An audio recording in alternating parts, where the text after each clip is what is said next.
પ્રશ્ન છે કે કલ્પિત દેવદ્રવ્ય એની એક્ઝેક્ટ વ્યાખ્યા શું અને એનો ઉપયોગ ક્યાં ક્યાં થઈ શકે. કલ્પિત દેવદ્રવ્યની સૌથી વધારે સ્પષ્ટ વ્યાખ્યા જો કોઈએ આપી હોય તે પૂજ્યપાદ યાકિની મહત્તરા સુનું ભવવિરહાકિન હરિભદ્ર સુરી મહારાજ. એમને સંબોધ પ્રકરણ ગ્રંથમાં આ કલ્પિત દેવદ્રવ્યની વ્યાખ્યા આપી. આજે આ પ્રશ્નોત્તરી હતી તો હું એ પાઠો લઈને આવ્યો છું આ માટે થઈને. તો એ પાઠના આધારે જ તમને કલ્પિત દેવદ્રવ્યની વ્યાખ્યા કરું. સંબોધ પ્રકરણ નોટ ડાઉન કરજો. મૂળ પ્રાકૃત પાઠ બોલું છું સંબોધ પ્રકરણનો.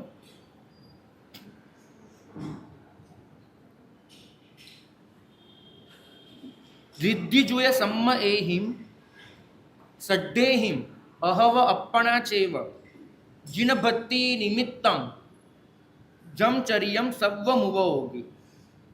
આ પાઠ છે એનો અર્થ આ રીતે થાય છે કે ધનાઢ્ય કે રાજમાન્ય શ્રાવકો અથવા ચૈતન્યના નિર્માતા શ્રાવકે સ્વયં જીનભક્તિના નિમિત્તે જે રકમ સોંપી હોય તે ચરિત અથવા કલ્પિત દેવદ્રવ્ય તરીકે ઓળખાય છે. આપણે એને કલ્પિત કહીએ.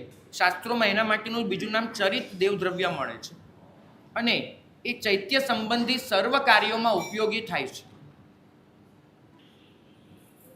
જ્યારે જિનાલયનું નિર્માણ થાય ત્યારે જિનાલયના નિર્માણ પછી એની વ્યવસ્થા સંભાળવા માટે શ્રાવકો કેટલીક ઉચિત વ્યવસ્થા કરતા. તો નિર્માતા શ્રાવક આ જિનાલયને ભવિષ્યમાં કોઈ પણ નુકસાન થાય ત્યારે તાત્કાલિક ધોરણે એનું પુનર્નિર્માણ કરી શકાય એના માટે થઈ અને નિવિ દ્રવ્યની વ્યવસ્થા કરતા હતા.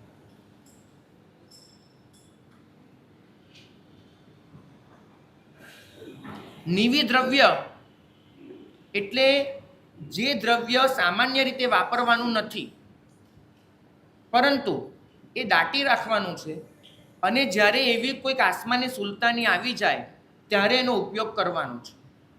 આપણે અત્યારે મૂળ નાયકની પ્રતિમા હોય એની નીચે જે પેલું એક દ્રવ્ય દાટીએ છીએ એ નિવિ દ્રવ્યનો સંકેત છે. એના પ્રતીક રૂપે આપણે દાટીએ છીએ. જિનાલયના જીર્ણોદ્ધારની જરૂર ઊભી થાય ત્યારે એ દ્રવ્ય નીચેથી કાઢવામાં આવે અને એનાથી જીર્ણોદ્ધાર વગેરે કરાવવામાં આવે. આ રીતની વ્યવસ્થા હતી. આ નિવિ દ્રવ્ય એ કલ્પિત દ્રવ્ય અંતર્ગત જ એક પ્રકાર થયો. બીજું કે દેરાસરની પૂજા વ્યવસ્થા માટે પૂજા દ્રવ્ય અને નિર્માલ્ય દ્રવ્ય આવા બે પ્રકારના દેવ દ્રવ્ય હતા. પૂજા દ્રવ્યની વાત કેવી રીતે હતી કે આદાન વગેરે પૂજા દ્રવ્ય છે. એટલે શ્રાવકો પૂજા કરવા માટે જે રકમ જમા કરાવે એ પૂજા દ્રવ્ય તરીકે ઓળખાતું હતું. માનો કે મને જેમ સમજણ છે કે તમારે ત્યાં 6,000 રૂપિયા જેવી ટીપ થાય છે પૂજાના નકરા તરીકે. આવું કંઈક ટીપ 6300 રૂપિયાની. આ જે 6300 રૂપિયાની ટીપ થાય છે એને પૂજા દેવદ્રવ્ય કહેવાશે. એ દેવદ્રવ્યનો જ એક પ્રકાર છે. આવી રીતે જે પણ ટીપ વગેરે કરવામાં આવે કે વાર્ષિક ચઢાવા બોલવામાં આવે જેમ કે કેસરનો ચઢાવો આનો ચઢાવો તે પૂજા દેવદ્રવ્યમાં અંતર્ગત થશે.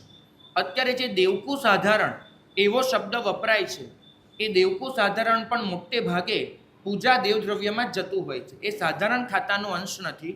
આ પૂજા માટે થઈ અને તમે કોઈ પણ વ્યવસ્થા ઊભી કરો અને એનાથી જે પૈસો આવે એ બધો પૂજા દેવદ્રવ્ય ગણાશે કેમ કે એનો ઉપયોગ આપણે બીજા કોઈ ખાતામાં કરી શકતા નથી. આ પૂજા દેવદ્રવ્ય થયું. બરાબર. એટલે પહેલાં તો આવી ટીપ કરી અને શ્રાવકો એમ માનતા હોય કે અમે ચોખ્ખા દ્રવ્યથી પૂજા કરીએ છીએ તો એ ભ્રમ કાઢી નાખો. કેમ કે આવી 6300ની ટીપ કે જે પણ તમે કરી અથવા વાર્ષિક ચઢાવા કર્યા આ બધું જ આખરે તો પૂજા દેવદ્રવ્ય છે. એના સિવાય એ ચોખ્ખો પૈસો છે જ નહીં. તમારા ખિસ્સામાંથી નીકળ્યો દેવ માટે નીકળ્યો તમે એની પૂજા માટે આપ્યો એ ક્ષણે જ એ દેવદ્રવ્ય બની ગયું એટલે પૂજા દેવદ્રવ્ય તરીકે ઓળખાશે. બીજી વાત નિર્માલ્ય દેવદ્રવ્ય એટલે શું? તો પ્રભુને જે ચોખા સમર્પિત કર્યા છે, જે ફળ સમર્પિત કર્યા છે, જે નૈવેદ્ય ચડાવ્યું છે, જે વસ્ત્ર વગેરે ચડાવેલા છે, આભૂષણો ચડાવ્યા છે, આવી દેરાસરને સમર્પિત કોઈ પણ સામગ્રી કે જીન પ્રતિમાને સમર્પિત સામગ્રી એને કાલે ઘસાઈ જાય, કટાઈ જાય, કંઈ પણ થાય અને વેચવાની થાય અને એમાંથી જે વેચાણની રકમ આવે એ નિર્માલ્ય દેવદ્રવ્ય કહેવાય છે. તો પૂજા દ્રવ્ય અને નિર્માલ્ય દ્રવ્ય એનાથી દેરાસરનો વહીવટ કરવાનો હોય, પરંતુ આ વહીવટમાં પહોંચી નહોતું વળાતું. આ વહીવટ એનાથી બધું જ થઈ શકતું નહોતું.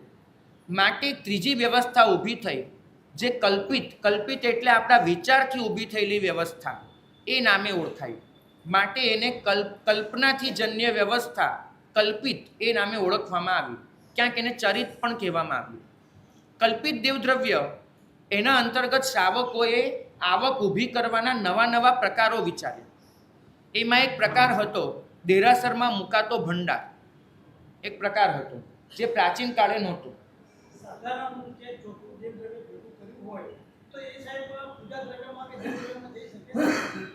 મેં જ સમજાવ્યું ને કે તમે જે ટીપ કરો છો એ પૂજા દેવદ્રવ્યની ટીપ છે, એ સાધારણની ટીપ જ નથી. પણ ચોખ્ખું દેવદ્રવ્ય એટલે કયો પ્રકાર? એનો 3 જ પ્રકાર છે દેવદ્રવ્યનો. સાધારણ દેવદ્રવ્ય નામનો પ્રકાર જો તમારે ઊભો કરવો હોય તો તમારે મારી જેમ આ કપડાં પહેરીને ગીતાર્થ બનીને આચાર્ય પદવી લઈને શાસ્ત્ર રચવું પડશે, કેમ કે આવો પ્રકાર શાસ્ત્રમાં તો નથી. શાસ્ત્રમાં 3 જ પ્રકાર છે દેવદ્રવ્યના. કાં પૂજા છે, કાં નિર્માલ્ય છે, કાં કલ્પિત છે. સાધારણ દેવદ્રવ્ય નામનો કોઈ પ્રકાર જ ન હોવાના લીધે તમે જે પણ દેવદ્રવ્યની રકમ લાવશો એના 3માંથી એકમાં તો મૂકવી જ પડશે. ચોથો પ્રકાર ક્યાંય કોઈ શાસ્ત્રકાર ભગવંતે આપ્યો નથી, આજ સુધી નથી આપ્યો. એટલે જો આ વસ્તુ કરવામાં આવે છે, આવી કોઈ પણ વ્યવસ્થા, જેમ કે શ્રાવકોએ ભંડાર મૂકવાની વ્યવસ્થા કરી કે લોકો આવે ભંડારમાં પૈસા મૂકે, એનાથી વહીવટ ચાલે, તો આ થયું કલ્પિત દેવદ્રવ્ય. સાધારણની વ્યવસ્થા માટે અલગથી ભંડાર મૂકે એ પણ માન્ય પરંપરા જ છે. પહેલી વાત એ છે કે સાધારણ છે ને એને તમે આટલું હલકામાં નહીં લો. જાણે એમ સમજે સાધારણ એટલે કોઈ એમ લલ્લુ પંચું કોઈ વસ્તુ હોય ને, બિલકુલ નહીં. સાધારણ દ્રવ્ય એટલે સંઘ દ્રવ્ય છે. જિનાલય સંઘનું છે. સંઘ પોતાની વ્યવસ્થા માટે જિનાલયમાં સંઘ દ્રવ્યનો ભંડાર મૂકે તેમાં કોઈ બાધ નથી. સાધારણ એટલે એમ વસ્તુ નથી જાણે કોઈ અછૂત વસ્તુ હોય ને આપણે જિનાલય સુધીને કેમ લઈ આવ્યા, આવું વિચારવાની જરૂર નથી. કારણ કે સંઘ દ્રવ્ય છે. તમે સાધારણ શબ્દ જ્યાં સુધી વાપરશો ને ત્યાં સુધી થોડુંક હળવું રહેશે. એટલે સંઘ દ્રવ્ય શબ્દ વાપરો જે પ્રાચીન છે.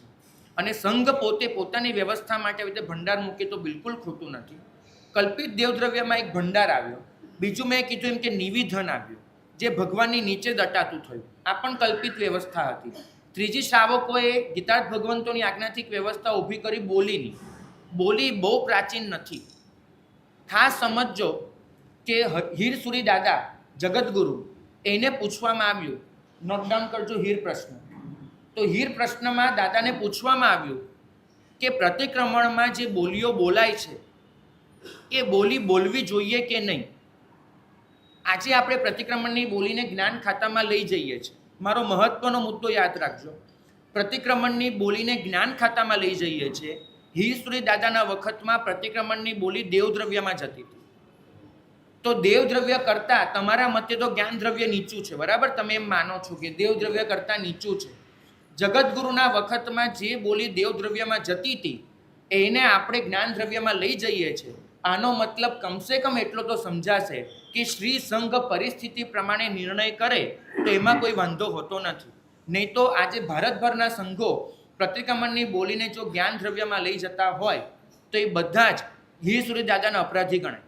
કેમ કે જગતગુરુએ તો દેવદ્રવ્યમાં લઈ જવાની વાત કરેલી, છતાંય આપણે જ્ઞાન દ્રવ્યમાં લઈ જઈએ છીએ. તો સંઘની વ્યવસ્થા સર્વોપરી છે, એ લોકો અપરાધી નથી. માટે જેમ એ વખતના દેવદ્રવ્યની બોલીને આપણે જ્ઞાન દ્રવ્ય સુધી લઈ આવ્યા, તેમ કોઈક સમયે દેવદ્રવ્યની બોલી જે હોય એને આપણે અત્યારે સંઘ નિર્ણય કરી અને બીજા દ્રવ્યમાં મૂકે તો બાધ આવતો નથી. તો એ વખતે જગતગુરુને પૂછ્યું ત્યારે દાદાએ કીધું કે પ્રતિક્રમણમાં બોલી બોલવી કોઈ પણ પ્રકારે એ મને ઉચિત લાગતી નથી. પ્રતિક્રમણ એ નિવૃત્તિ માર્ગની આરાધના છે, એમાં આવી રીતે અર્થનું પ્રાધાન્ય હોઈ શકે નહીં. તો બોલી બોલવી ઉચિત લાગતી નથી. પરંતુ એના વગર જિનાલયનો નિર્વાહ થઈ શકતો નથી. ખાસ યાદ રાખજો, એના વગર જિનાલયનો નિર્વાહ થઈ શકતો નથી. માટે પ્રતિક્રમણમાં બોલી બોલવાની અમે છૂટ આપીએ છીએ, બાકી જરૂર નથી. ટૂંકમાં બોલી જિનાલયના નિર્વહન માટે ઊભી કરેલી વ્યવસ્થા છે. આનો અર્થ એ થયો કે જો જિનાલયનું નિર્વહન સહજ રીતે થઈ જતું હોય તો બોલી બોલવાની છૂટ નથી. આ પણ એનો એક અર્થઘટન થઈને ઊભું રહે છે. એટલે દેવદ્રવ્યની વૃદ્ધિના નામ પર દેવદ્રવ્ય ઊભું કર્યા જ કરવું એવો તો ક્યાંય વાત નથી. જગતગુરુએ પોતે લખ્યું છે કે દેવદ્રવ્યનું નિર્વહન થઈ જતું હોય જિનાલયનું તો બોલી બોલવાની રહેતી નથી. એટલે એમ જગતગુરુને કોઈ પૂછવા જાય કે સાહેબ ભલે ને દેવદ્રવ્ય વધતું દેરાસરનું નિર્વહન થઈ જતું હોય તો પણ શું વાંધો છે, ભલે ને વધતું, શ્રાવકોને લાભ મળશે, એમની મૂર્છા ઉતરશે, દેવદ્રવ્યની વૃદ્ધિ થશે. દાદાએ ચોખ્ખી ના પાડેલી છે. બરાબર, હેર પ્રશ્ન જોઈ લેવાનો. તો બોલીની વ્યવસ્થા આવી, પ્રતિષ્ઠામાં અલગ અલગ ચઢાવા આવ્યા. ઉપધાનની માળ એમનેમ પહેરાતી હતી, ઉપધાનની માળના ચઢાવા આવ્યા, કેમ કે દેવદ્રવ્યની રકમ ઊભી કરવાની જરૂર હતી. તો જ્યાંથી પણ શ્રાવકોને લાગ્યું કે અહીંથી રકમ લઈ શકાય છે એ રીતે એમને મોક્ષમાળ, તીર્થમાળ આવી રીતે બધી જ રકમની ઉપજ ચાલુ કરી. ટૂંકમાં બોલી એ પ્રાચીન વ્યવસ્થા નથી. કલ્પિત દ્રવ્યની એક પરંપરા નક્કી થયા પછી કલ્પિત દેવદ્રવ્યમાં રકમ ઊભી કરવા માટે આ બધું વિચારવામાં આવ્યું છે. બિલકુલ.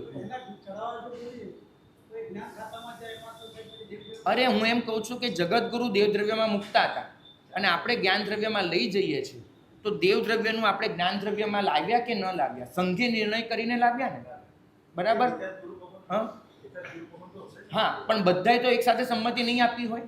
કોઈકે ચાલુ કર્યું હશે, પછી ધીમે ધીમે બધા જોડાયા હશે. બાકી બધાની સામે જગતગુરુનો પાઠ હતો કે દેવદ્રવ્યનું છે, અને કોઈકે જ્ઞાન દ્રવ્યમાં લીધું હશે. કેમ? બિકોઝ જ્ઞાન દ્રવ્યની જરૂર ઊભી થઈ હશે, જ્ઞાન દ્રવ્યમાં આવક નહીં થતી હોય, જ્ઞાન દ્રવ્યમાં ખાડો પડતો હશે, દેવદ્રવ્યમાં ઉચિત નહીં લાગ્યું હોય, એટલે એમને દેવદ્રવ્યની જ્ઞાન દ્રવ્યમાં મૂકી. અને આ મુક્તિ વખતે સર્વસંમતિ તો નહીં જ થઈ હોય, કોઈક ભગવંતે ચાલુ કર્યું અને પછી ધીમે ધીમે બધા જોડાયા અને આજે વ્યવસ્થા સર્વવ્યાપી બની, સર્વમાન્ય બની. બરાબર? તો આ રીતે આપણે વિચારી શકીએ છીએ કે હરેકનું દેવદ્રવ્ય જ્ઞાન દ્રવ્ય સુધી તો લાવ્યા જ છે. હવે સમજો તો કલ્પિત દ્રવ્ય એટલે જિનાલયના નિર્વહન માટે જ ઊભી કરેલી વ્યવસ્થા, એનું નામ કલ્પિત દેવદ્રવ્ય છે. દેવદ્રવ્યના કોઈ પણ કાળે આ ત્રણ સિવાયના કોઈ પ્રકાર નહોતા: પૂજા, નિર્માલ્ય અને કલ્પિત. હવે પ્રશ્ન આગળ એ આવ્યો કે કલ્પિત દેવદ્રવ્યનો ઉપયોગ ક્યાં? તો કલ્પિત દેવદ્રવ્ય શેના માટે આવ્યું છે એ જ વિચારશો તો તમને સમજાઈ જશે. કલ્પિત દેવદ્રવ્ય આવ્યું છે જિનાલયના નિર્વહન માટે, પ્રભુ માટે. હવે શ્રાવકો શું માને છે? છેલ્લા કેટલાક વખતથી અણસમજવશ નેમિસુરી દાદા, સાગરજી મહારાજ, એ બધા મહાપુરુષોના વખતમાં શ્રાવકોમાં આવો અવિવેક નહોતો. અવિવેક ન હોવાના લીધે એ લોકો સ્વયં સમજતા હતા કે જિનાલયના વહીવટ માટે જ આ કલ્પિત દેવદ્રવ્ય છે. તમારા મગજમાં શું આવી ગયું કે દેવદ્રવ્યથી વહીવટ કરે એ સંઘ નબળો કહેવાય, ચોખ્ખા પૈસાથી વહીવટ કરે એ સંઘ સબળો કહેવાય. ચોખ્ખા પૈસાથી વહીવટ કરીએ એટલે અમે સાચો વહીવટ કર્યો કહેવાય. તો મને તમે સમજાવો કે કલ્પિત તો પછી બોલી બોલાવો છો શું કામ? બોલી આવી છે જ કલ્પિત દેવદ્રવ્ય માટે કે જિનાલયનો વહીવટ થાય. તમે બે રીતે પૈસા લો છો આ લોકોના. એક તો બોલી બોલાવે, એનાથી કલ્પિત દેવદ્રવ્ય ઊભું કરે. પાછો શું કહે? કલ્પિત દેવદ્રવ્ય જિનાલયનો વહીવટમાં ન વપરાય, એટલે પાછી તમે એ વસ્તુ માટે ટીપ કરો અને પાછું પૂજા દેવદ્રવ્ય ભેગું કરો. પૂજા દેવદ્રવ્યથી પૂજા કરે એને ચોખ્ખા પૈસાની પૂજા કહેવાય, કલ્પિત દેવદ્રવ્યથી પૂજા કરે એ પાપ કહેવાય. હવે આવા વિભાગીકરણ તો કેવી રીતે થશે? પૂજા દેવદ્રવ્ય બોલો કે કલ્પિત દેવદ્રવ્ય બોલો, આખરે બંને દેવદ્રવ્યના પ્રકાર છે. તમે ટીપ કરો છો એ પૂજા દેવદ્રવ્ય નામ પડશે, બોલી બોલો છો કલ્પિત નામ પડશે. તો બંનેમાં એવો કયો તફાવત તમને દેખાય છે કે એકથી પૂજા થઈ શકે અને બીજાથી ના થઈ શકે? આ પ્રશ્ન હું છેલ્લા 10 વર્ષથી બધા ભગવંતોને પૂછતો, અને કયા ભગવંતોને? જે નથી ના પાડે છે એ ભગવંતોને. બાકી આજે ભારતના 40% સંઘો એ કલ્પિત દેવદ્રવ્યથી જ જિનાલયનો વહીવટ કરે છે. 40% કરતાં વધારે સંઘો. પણ જે 60% નથી કરતા અને એમને જે આચાર્ય ભગવંતો ના પાડે છે, એમને મારો સીધો પ્રશ્ન છે કે પૂજા દેવદ્રવ્યથી પૂજા કરાય અને કલ્પિતથી ન કરાય એવો એક પાઠ આપો. તે તો કોઈ આપી શક્યું નથી. બીજી વાત કે તમે ઓછામણી બોલો છો ઘીમાં. તમે શું બોલો છો? 2.5 મણ, 3 મણ, આ ઘી બોલો છો. ઘી શબ્દ જ શેનાથી આવ્યો? કેમ કે એ સમયે દેરાસરમાં સૌથી વધારે ખર્ચો હતો ઘીનો, અને એ ઘી દેરાસરમાં વપરાય એટલા માટે જ ઘી લાવતા હતા. રાધનપુર વગેરે સ્થળે તો શ્રાવક જેટલું બોલે ને એટલું ઘી જ આપી જતો હતો દેરાસરમાં. પણ દેરાસરમાં પછી ઘી વધી ગયું. દર વખતે ટ્રસ્ટીઓએ વહીવટ શું કરવો પડે? ઘીના ડબ્બા લઈને જવાના, વેચવાના, એ પૈસામાંથી પાછું કેસર સુખડ લાવવાનું. આ પ્રશ્ન ઊભો થાય. એટલે ટ્રસ્ટીઓએ નક્કી કર્યું કે જે સંઘમાં જેટલા રૂપિયા કિલો ઘી મળતું હતું, જેટલા રૂપિયા મણ ઘી મળતું હતું, એટલા રૂપિયા તમે આપી જાઓ. એટલે કોઈક સંઘમાં 5 રૂપિયા મણ ઘી હતું તો 5 રૂપિયા થયા, કોઈકમાં 2.5 હતું તો 2.5 થયું, અને કોઈકમાં 4 હતું તો 4 થયું, અને કોઈકમાં અમે લોકો એવી જગ્યાએ પણ ગયા છીએ જ્યાં અત્યારે પણ 6.25 રૂપિયા મણ છે. તે સંઘમાં 6.25 હશે તો એ લોકો એવી રીતે ગણતા હશે. ટૂંકમાં આવ્યું ક્યાંથી? ઘી દેરાસરમાં વપરાતું હતું એ. તો હવે ઘી દેરાસરમાં વપરાય, એ ઘીને બદલે આપણે જે પૈસા લઈએ છીએ એ દેરાસરમાં ન વપરાય. આવું પણ કેવી રીતે ચાલશે? એટલે કલ્પિત દેવદ્રવ્ય, પૂજારીનો પગાર, દેરાસરનો ચોકીદાર, દેરાસરના તમામ પ્રકારના ઉપકરણ વગેરે વસ્તુઓ, તમામ પૂજા સામગ્રી, આ બધા જ માટે વાપરવા માટે જ ઊભું થયેલું દ્રવ્ય છે. એ રીતેનો વહીવટ કરી શકાય. હવે આના માટે કોઈને પાઠ જોઈતા હોય તો ખાલી તમે માત્ર નામ લખી લો ગ્રંથના, જેનાથી તમે એ પાઠોની ચોકસાઈ કરી શકો. સૌથી પહેલો પાઠ છે શ્રાદ્ધ વિધિ વૃત્તિ. તો શ્રાદ્ધ વિધિ વૃત્તિનો પાઠ આના માટેનો છે કલ્પિત દેવદ્રવ્યથી પૂજા. શ્રાદ્ધ વિધિ વૃત્તિનો પાઠ એ તો નિર્માલ્યથી પણ પૂજા કરવાનું ફરમાવે છે. બીજો પાઠ છે દ્રવ્ય સપ્તતિકા. આ પાઠમાં નિર્માલ્યથી પણ પૂજા લખી છે, દ્રવ્ય સપ્તતિકા. કોઈ નામ લખવાનું છૂટી જાય તો મને કહેજો. હવે ચૈત્ય દ્રવ્ય એટલે કે તમામ દેવદ્રવ્ય, એનાથી પૂજા થઈ શકે એવા પાઠ, તમામ દેવદ્રવ્યથી, માત્ર કલ્પિતથી નહીં, સંપૂર્ણ દેવદ્રવ્યથી. તો ઉપદેશ પદ સ્વયં હરિભદ્ર સુરી મહારાજની રચના છે, બરાબર? એમાં લખ્યું છે. દર્શન શુદ્ધિ ટીકા, એમાં પણ સંપૂર્ણ દેવદ્રવ્યથી પૂજા લખી છે.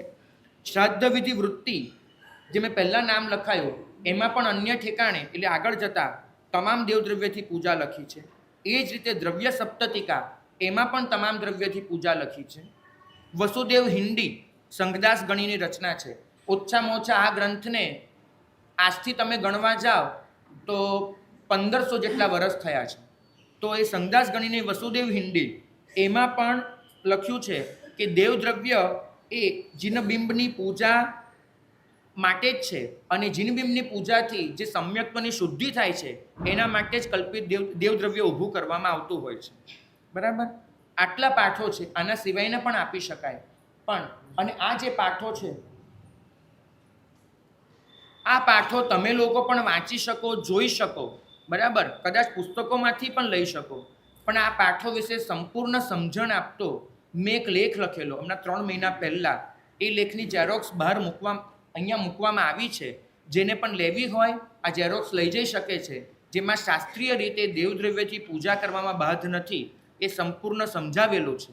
અને શ્રી સંઘ એવી વ્યવસ્થા કરવાનો છે કે આ સંઘના દરેકના ઘરે આ ઝેરોક્સ પહોંચી જાય.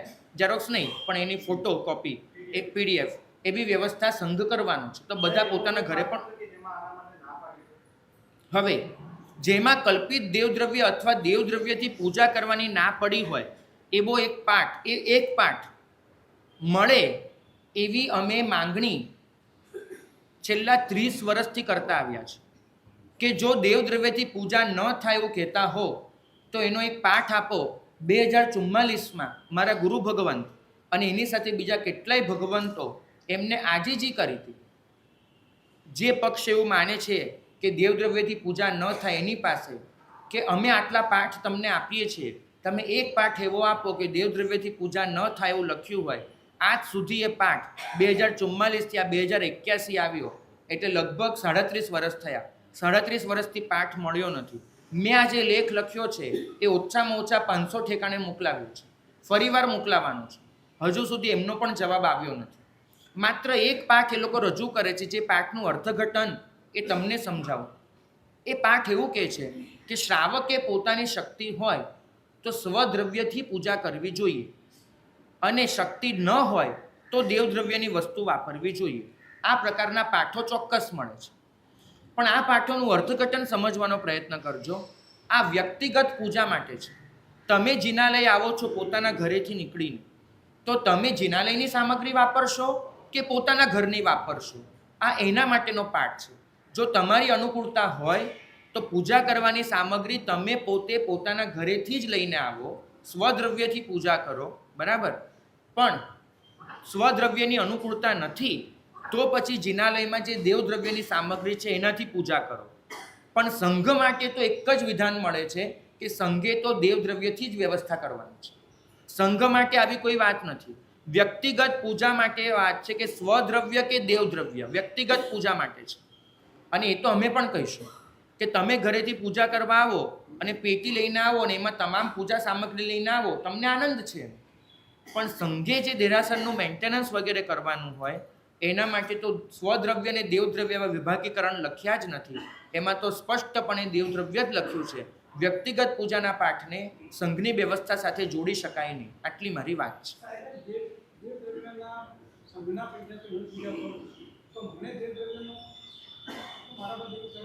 મારી વાત સાંભળો. આ જે માન્યતા છે ને, આ માન્યતા બહુ જ ખોટી છે.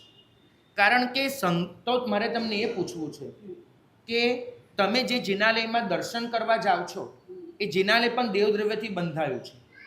તો તમે એ જિનાલયનો આરસ ઘસાયો તમારા પગ નીચે, તેનું પાપ ક્યાં જશે મને કહો? તમે જે પગથિયા ચઢીને આવ્યા એ પગથિયા દેવદ્રવ્યથી બંધાયેલા છે. વસ્તુ સમજજો કે દેવદ્રવ્ય જ શ્રી સંઘ પૂજા કરી શકે એના માટે છે. દેવદ્રવ્યથી હું પૂજા કરું તો મને દોષ નથી. સ્વદ્રવ્યથી પૂજા કરવામાં લાભ છે. દેવદ્રવ્યથી પૂજા કરવામાં દોષ નથી. ફરક સમજજો આ બંને વચ્ચે. નહીં તો આ ભારતભરના કેટલાય જિનાલયો દેવદ્રવ્યથી બંધાયેલા છે, બરાબર. અને એ જિનાલયમાં તમે બોલો ને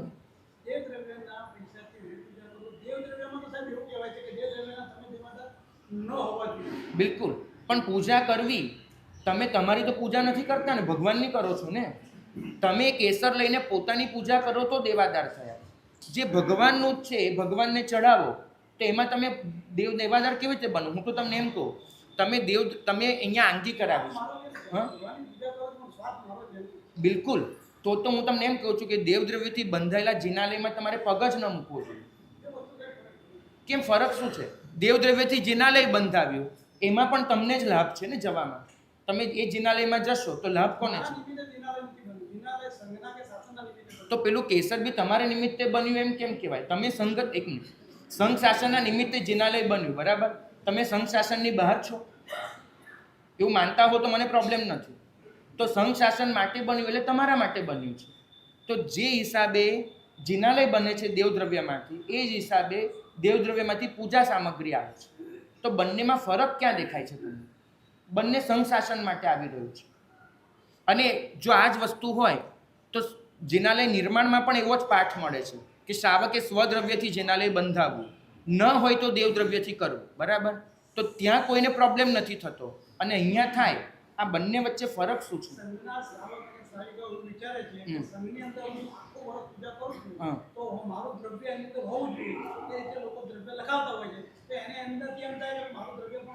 તો એમાં ક્યાં ના છે? લખાવે એનો તો આદર જ છે.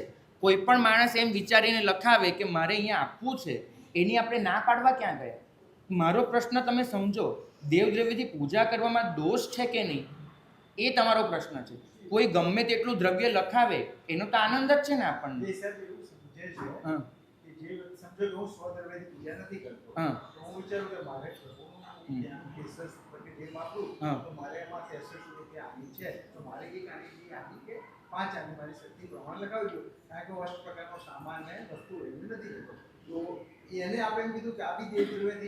એ તો દેવદ્રવ્ય જ થાય. તમે મને પૂછશો તો એ જો તમે વિચારો છો એ તમારી વિચારણાને મારે શુદ્ધ તો કરવી પડશે, બરાબર. કે તમે જે 6300 લખાવો છો એ એક વસ્તુ સમજો, બધા જ આચાર્ય ભગવંતોએ 2072ના સંમેલનમાં એક સ્પષ્ટ વાત કરી કે તમે પ્રભુ નિમિત્તે જે દ્રવ્ય ખિસ્સામાંથી કાઢ્યું એ દેવદ્રવ્ય જ કહેવાય. કારણ કે તમે સમજો, તમે જે લખાવી 6300ની પૂજા, એ પૈસાનો ઉપયોગ શેમાં થશે? તો એ દેવદ્રવ્ય જ કહેવાય.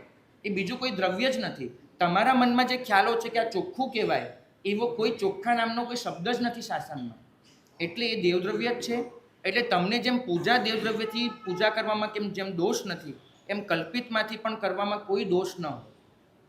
સ્વદ્રવ્યમાં જો સમજો, સ્વદ્રવ્ય તો હા, તમને એ જ સમજાવું છું કે દેવકુ સાધારણ એ આપણી બોલચાલનો શબ્દ છે. જેમ ગુરુદ્રવ્યને આપણે વૈયાવચ્ચ કહીએ છીએ, તેમ કલ્પિત દેવદ્રવ્ય માટે બોલચાલનો શબ્દ છે દેવકુ સાધારણ. કલ્પિત દેવદ્રવ્ય અને દેવકુ સાધારણ આ બે વસ્તુ અલગ છે જ નહીં. દેવકુ સાધારણ માટે થઈને શાસ્ત્રમાં ક્યાંય તમને આ પ્રયોગ નથી મળવાનો. જેટલી જગ્યાએ દેવકુ સાધારણ છે એ દેવકુ સાધારણને કલ્પિત દેવદ્રવ્ય જ કહ્યું છે. હા, બિલકુલ. હા, અરે એ તો સમજાવી રહ્યો છું. કોઈકને આપવા હોય તો ખુશીથી આપે. અને મારે એ પણ કેવું, ટીપ કરવી ન કરવી અલગ મુદ્દો થયો. હું એમ કહું છું કે જે ટીપ થાય છે એ પૂજા દેવદ્રવ્ય ગણાશે. એને તમે સાધારણ તો ન જ કહી શકો. મારી વાત આટલી છે. અને જો પૂજા દેવદ્રવ્યથી પૂજા કરવામાં દોષ નથી, તો કલ્પિત દેવદ્રવ્યથી પણ દોષ ન હોય. મારી આટલી સીધી વાત છે. જો એ સાધારણ ખાતાનો પ્રકાર થયો, અલગ મુદ્દો થયો. અરે ભાઈ પ્લીઝ થોડુંક વાંચજો, સમજજો, પછી કહેજો. ભાઈ એટલું મારી વાત સાંભળો કે સ્વદ્રવ્યથી લાભ છે પણ દેવદ્રવ્યથી નુકસાન છે એવું જે મગજમાં આવી ગયું છે તે બરાબર નથી. એટલું મારે ક્લિયર કરવું છે. સ્વદ્રવ્યથી પૂજા કરે એનો તો સ્વીકાર જ છે, પણ દેવદ્રવ્યથી પૂજા કરે એનો ઇનકાર ન કરી શકાય. આટલું સમજવાનું. અને આના માટે કેટલાય ઉદાહરણો આપી શકાય. નાભાક રાજા, આનું કથાનક વાંચજો. રાજા થઈને બેઠા છે, પોતાની પાસે બધી જ વ્યવસ્થા છે, તો પણ એને પોતે જે ખર્ચો કરવાનો હતો એ દેવદ્રવ્યમાંથી કર્યો હતો. એવા પણ કથા ગ્રંથો મળે છે. મુખ્ય વાત એ છે, જે ભાગ્યશાળીના મનની હજુ એક વાત ક્લિયર કરું કે દેવદ્રવ્યના ઉપયોગ કયા, એના માટે જેટલા પણ પાઠ લખ્યા છે, હું હમણાં બધા જ બોલ્યું. આ દરેક પાઠમાં જીન ચૈત્ય નિર્માણ અને જીન પૂજા સામગ્રી બંનેને સાથે મૂકવામાં આવ્યા છે. આ જેટલા પણ પાઠ છે એમાં દેવદ્રવ્યના ઉપયોગમાં જીન પૂજા સામગ્રી અને જીન ચૈત્ય નિર્માણ બેને એક સાથે મૂકવામાં આવ્યા છે. તમે બંનેમાં ભેદ કેવી રીતે કરો છો એ મારે સમજવું છે. એક પણ પાઠ બંનેને સમર્થન ન આપતો એવો નથી. તો જે પાઠનું આલંબન લઈ દેવદ્રવ્યથી ચૈત્યનું નિર્માણ થાય છે, એ જ પાઠના આલંબનથી દેવદ્રવ્યથી પૂજા સામગ્રી કેમ ન થાય, આનો જવાબ હજુ સુધી કોઈ આપી શક્યું નથી. પરમાત્મા વખતના પાઠ એટલે કયા પાઠ? કોઈ આગમમાં તો દેવદ્રવ્યના પાઠ છે નહીં. મેં તમને આપ્યા એનાથી વધારે પ્રાચીન તો કોઈ પાઠ જ નથી. આ જ સૌથી પ્રાચીન પાઠો છે. અને હરિભદ્ર સુરી મહારાજ, એનાથી તો ઉપર કોઈ જઈ શકવાનું નથી. સ્વયં હરિભદ્ર સુરીમાં જે લખ્યું છે, ઉપદેશ પદ જોઈ શકો છો. હા,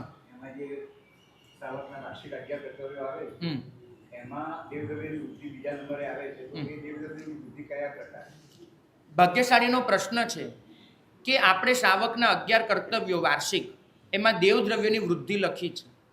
તો દેવદ્રવ્યની વૃદ્ધિ કેમ લખી? આનો અર્થ તમે સમજવાનો પ્રયત્ન કરજો. મેં કીધું એમ, કેમ કે પૂજાની નિર્માલ્ય જ્યારે બે જ વ્યવસ્થા હતી ને દેવદ્રવ્યની, ત્યારે દેરાસરનું મેન્ટેનન્સ નીકળતું જ નહોતું. તમે વિચારો કે એક પણ બોલી નથી, બરાબર છે, એક પણ બોલી નથી. દેરાસરમાં ભંડાર નથી, બરાબર. બીજી કોઈ જેવી પ્રતિષ્ઠાની બોલી નથી, પછી ઉદ્ધાનની બોલી નથી, તીર્થમાળની બોલી નથી, કોઈ દેરાસરમાં રોજિંદી પૂજાની બોલી નથી, આરતી મંગળ દીવાની બોલી નથી, દેરાસરમાં ભંડાર નથી. તો દેરાસરના મેન્ટેનન્સનો પૈસો આવશે ક્યાંથી? આ તો નથી જ થવાનો. એટલે તે વખતે એવી પરિસ્થિતિ ઊભી થઈ હતી કે દેરાસરનો ખર્ચો સંઘ કાઢી જ નહોતો શકતો. એટલે એ પરિસ્થિતિ વશ દેરાસરનો ખર્ચો કાઢી શકે તે માટે દેવદ્રવ્યની વૃદ્ધિ એ કર્તવ્ય શ્રાવકને શીખવાડવામાં આવ્યું, સમજાવવામાં આવ્યું. અને દેવદ્રવ્યની વૃદ્ધિ અંતર્ગત કહેવામાં આવ્યું કે તમે તીર્થમાળ પહેરો, મોક્ષમાળ પહેરો, એના ચઢાવા બોલો, આ કહેવામાં આવ્યું. ભાગ્યશાળી બોલીની શરૂઆત એ કદાચ હરિભદ્ર સુરી મહારાજના વખતમાં તો બોલી નહોતી, એટલું નક્કી વસ્તુ છે, બરાબર.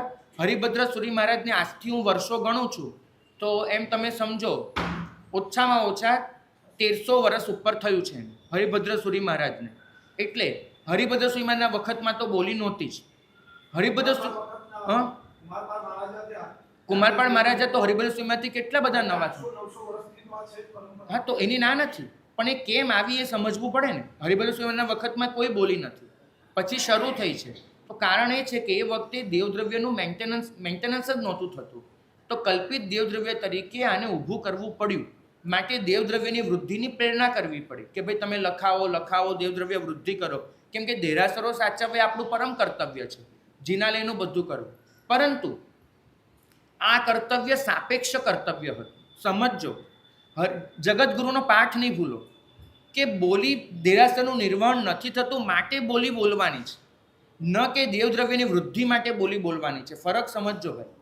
હા, એટલે નહીં, બરાબર. એટલે આ ફરક સમજવાનો છે. તો જ્યાં આગળ જીનાલયનું નિર્વહન સહજ રીતે થઈ જતું હોય ત્યાંનો સંઘ નક્કી કરે કે અમારે હવે બોલી બોલવી નથી, તો એ માન્ય પરંપરા છે. માનો કે તમે રોજની પૂજા બોલો છો, પહેલી પૂજા, બીજી પૂજા, કોઈ સંઘમાં બોલતા હોય. હવે એ લોકોને થાય કે અમારે આ બોલી નથી બોલવી, તો સંઘ એવો નિર્ણય કરે તેમાં કોઈ બાધ નથી. કેમ કે બોલી એ વ્યવસ્થાના ભાગરૂપે છે. બોલી એ સત્ય નથી શાસ્ત્રીય, એ વ્યવસ્થાના ભાગરૂપે છે.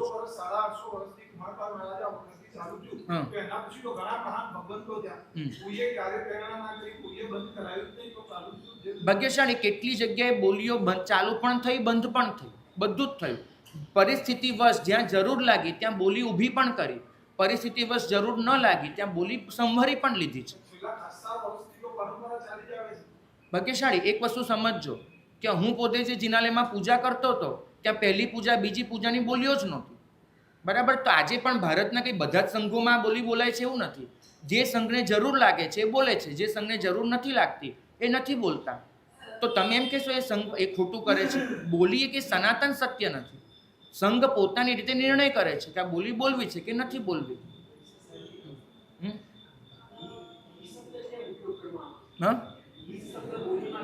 કારણ કે એ સમયમાં મેં કીધું ને સૌથી મોટી જરૂર એની ઘીની હતી. દેરાસરમાં ઘીના દીવા વગેરે કરવા માટે લાઇટો નહોતી ને, દેરાસરમાં લાઇટો નહોતી. સૌથી વધારે ઘીની જ જરૂર પડતી હતી અને ઘીમાં જ સૌથી વધારે ખર્ચો થતો હતો, માટે ઘી કહેવામાં આવ્યું છે. ભાગ્યશાળી બહુ સહેલાઈથી સમજાય એવી વસ્તુ છે. હા હા, બરાબર છે.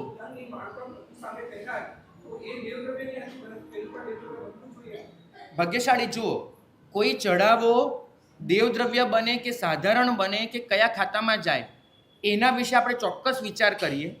અત્યારે પહેલાં એક વસ્તુ પર સ્થિર થઈએ. આ બધા પાઠોના આધારે દેવદ્રવ્ય, તમારા પ્રશ્નનો જવાબ હવે પછી તરત લઈ લઉં છું કે કલ્પિત દેવદ્રવ્યમાંથી, ખરેખર શાસ્ત્ર તો સંપૂર્ણ દેવદ્રવ્યમાંથી કહે છે, પરંતુ માત્ર કલ્પિત પૂરતો વિચારો તો પણ કલ્પિત દેવદ્રવ્યથી પૂજા વગેરે કરવામાં કોઈ બાધ નથી. અને તમામ શાસ્ત્રોની સંમતિ આપે છે ઉપરથી. જે લોકો ના પાડે છે કે દેવદ્રવ્યથી પૂજા ના થાય, ચોખ્ખા દ્રવ્યથી જ કરવી જોઈએ, એવો એકાંત આગ્રહ કરે છે, એ બધા ઉપરથી શાસ્ત્ર વિરુદ્ધ કથન કરી રહ્યા છે, સૂત્ર ભાષણ કરી રહ્યા છે, એવું વિના સંકોચે કહી શકાય. બરાબર. એટલે આ વસ્તુ સમજીને ચાલવી. કોઈ પણ પાઠ લઈ જઈ શકે છે, જોઈ શકે છે, અને સંસ્કૃત પ્રાકૃતના જાણકાર કોઈને પણ પૂછીને આ પાઠનું અર્થઘટન મેળવી શકે છે. બિલકુલ.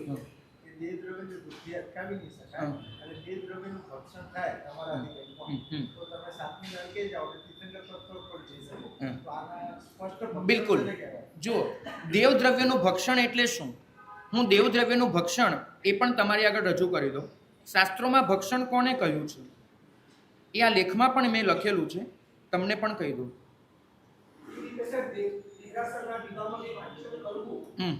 એને ભક્ષણ કહેવાશે, એને ભક્ષણ કહેવાય. પણ એ તમે દેરાસરનો દીવો પ્રભુને ધરો એને ભક્ષણ કેવી રીતે કહેવાય? મારો ભાઈને પ્રશ્ન એ છે કે હું દેરાસરના કેસરથી, મને કોઈ આંખમાં આંજણી થઈ છે અને કેસર એના માટે લગાડવું પડે, હું દેરાસરનું કેસર લઈને મારી આંખને લગાડું, એને દેવદ્રવ્યનું ભક્ષણ ચોક્કસ કહેવાય, એની રજા ન જપાય, એનું મહાપાપ છે. પણ હું દેવદ્રવ્યના કેસરથી પ્રભુની પૂજા કરું, એને ભક્ષણ કેવી રીતે કહેવાય? ફરક સમજજો તમે. સ્વના ઉપયોગમાં ભક્ષણ છે જ. હા,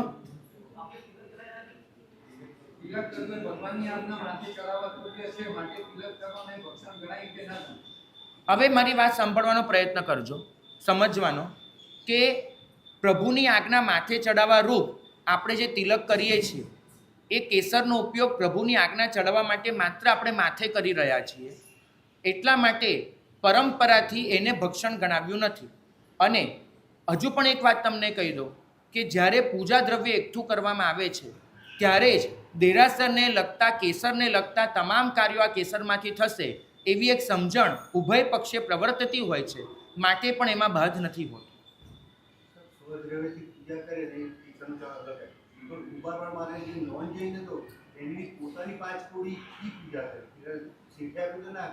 અને અમે દેવદ્રવ્યથી કરીએ તો આમાં સંગત 500-600 સુપડ આવતો, 500-600 ભાવનું ઘી આવતું. દેવદ્રવ્યનું ભક્ષણ કોને કહેવાય એ મુદ્દા આપણે સમજી લઈએ.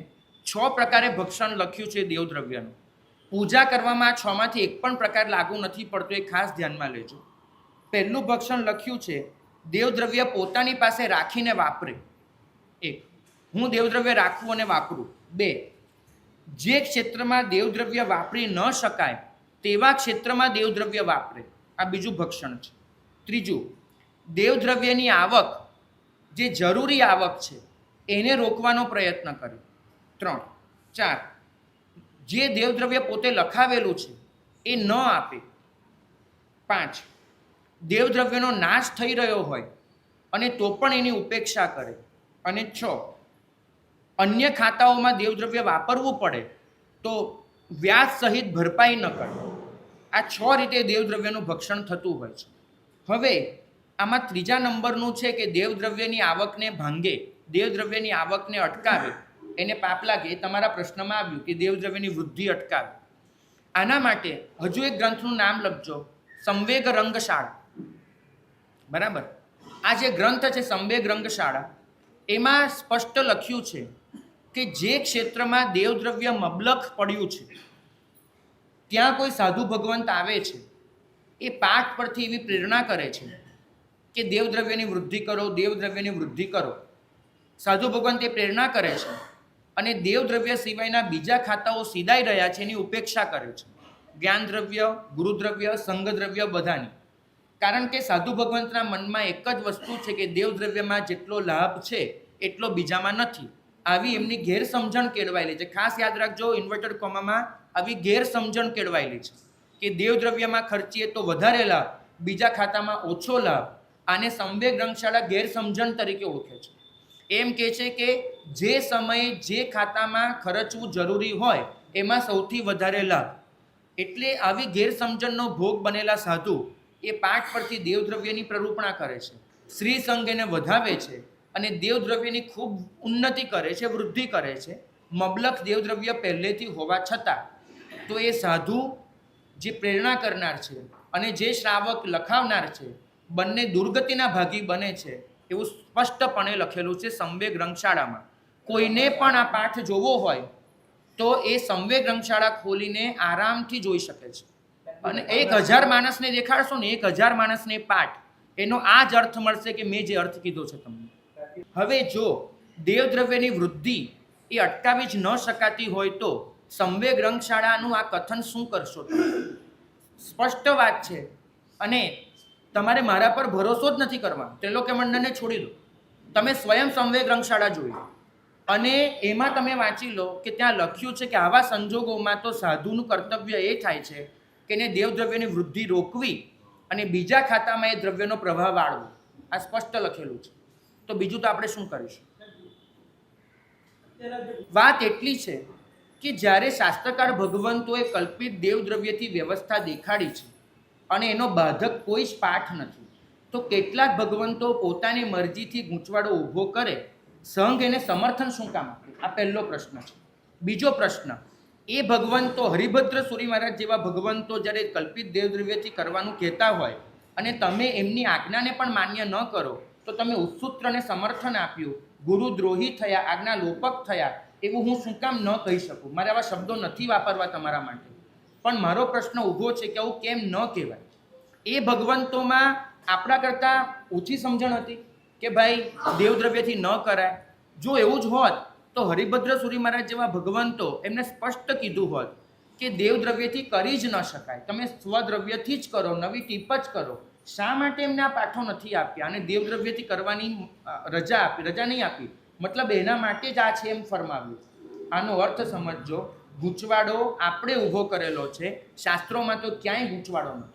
બીજું, તમે જે નવી ટીપ કરીને ઊભું કરો છો, નવી ટીપ ઊભી કરો છો, એનાથી બે અસર તો થવાની જ છે. એક અસર કે મનમાં એક ભાવ એવો જન્મતો જાય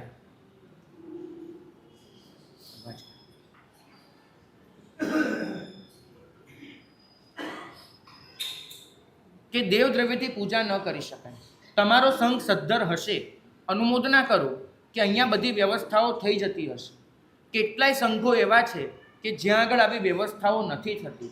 સાધારણ ખાતું એમાંથી દેરાસરનો વહીવટ કરવાના લીધે સ્ત્રી સંઘના બીજા કેટલાય કાર્યો સિધાય છે. આ બધું જ થાય છે. આ બધાનું પાપ કોના માથે મારે પૂછવું છે? સ્ત્રી સંઘ નબળો પડ્યો, સ્ત્રી સંઘની વ્યવસ્થાઓ નબળી પડી, આનું પાપ કોના માથે? આપણા મનના ગૂંચવાડાને લીધે જ આ થયું છે. માટે આ ગૂંચવાડો ભૂલે ચૂકે ન રાખો. આમાં કોઈ દોષ નથી એટલું નક્કી માનજો. અને મારી વાત એ જાહેર છે, બધા સુધી પહોંચવાની છે. અને મારો પ્રતિકાર કોઈ પણ કરતું હોય તો એ સાંભળવાની અને એને સમજાવવાની મારી તૈયારી છે. હું જાહેરમાં આ બોલી રહ્યો છું. હું કોઈ ખાનગીમાં તમને 5 જણને બોલાવીને નથી કહી રહ્યો, બરાબર? આ હજારો લોકો સુધી જઈ